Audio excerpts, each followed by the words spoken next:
देश के कई हस्तियों को कल शाम पद्म पुरस्कार से सम्मानित किया गया। राष्ट्रपति ने इन 132 लोगों को सम्मानित किया। पद्म पुरस्कारों में 3 वर्ग पद्म विभूषण, पद्म भूषण और पद्मश्री होते हैं।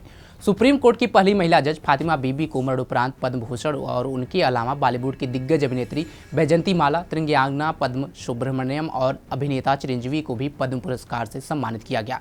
वहीं बिंदेश्वर पाठक को मरणोपरांत पद्म विभूषण पुरस्कार से सम्मानित किया गया। बता दें कि पद्म पुरस्कार मरणोपरांत नहीं दिए जाते हैं, लेकिन कुछ मामलों में सरकार इन पर विचार कर सकती है। पद्म भूषण पुरस्कार पाने वाले 17 लोगों में सुप्रीम कोर्ट की पहली महिला जज का नाम भी शामिल है।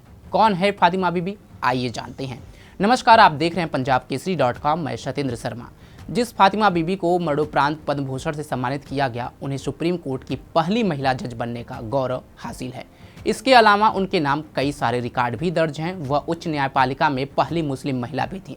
इसके अलावा एशियाई देशों में सर्वोच्च न्यायालय की न्यायाधीश बनने वाली भी पहली महिला थी। उन्होंने 1950 में कानून की डिग्री हासिल करने के बाद बार काउंसिल ऑफ इंडिया की परीक्षा दी।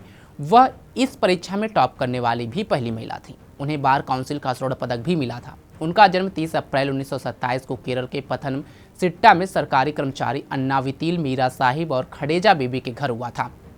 फातिमा बीबी ने 1943 में पथनमथिट्टा के कैथोलिक हाई स्कूल से अपनी शुरुआती पढ़ाई पूरी की। इसके बाद उन्होंने तिरुवनंतपुरम के यूनिवर्सिटी कॉलेज से बीएससी करके गवर्नमेंट लॉ कॉलेज से कानून की पढ़ाई की। उनके पिता अन्नावितिल मीरा साहिब भारत की पहली महिला जज और फिर देश के किसी भी हाई कोर्ट की पहली महिला जज बनने वाली जस्टिस अन्ना चांडी से काफ़ी प्रभावित थे।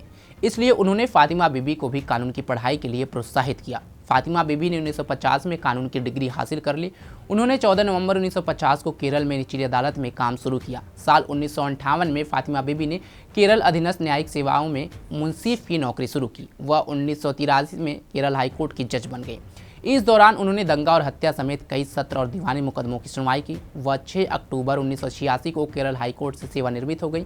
इसके 6 महीने के भीतर ही वह सुप्रीम कोर्ट की जज नियुक्त होने वाली पहली महिला बन गई। एक साक्षात्कार में उन्होंने कहा था कि मैंने दरवाजा खोल दिया है। उन्होंने कहा कि अब सुप्रीम कोर्ट में महिला जजों की राह खुल गई है।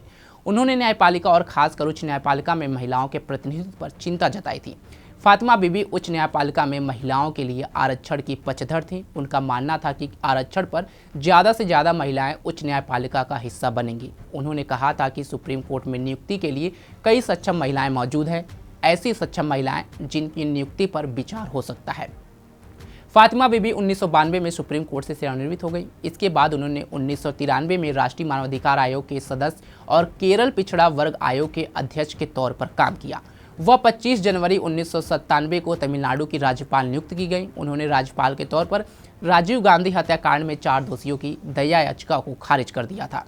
वहीं 2001 में उन्होंने अन्नाद्रमुल महासचिव जयललिता को मुख्यमंत्री के तौर पर शपथ लेने के लिए आमंत्रित किया था।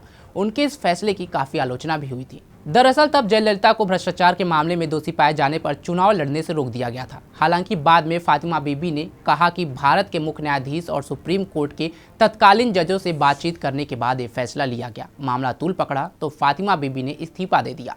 फातिमा बीबी को 1990 में डिलीट और महिला शिरोमणि पुरस्कार मिला। उन्हें भारत ज्योति पुरस्कार और US India business council life time achievement award से भी सम्मानित किया गया था।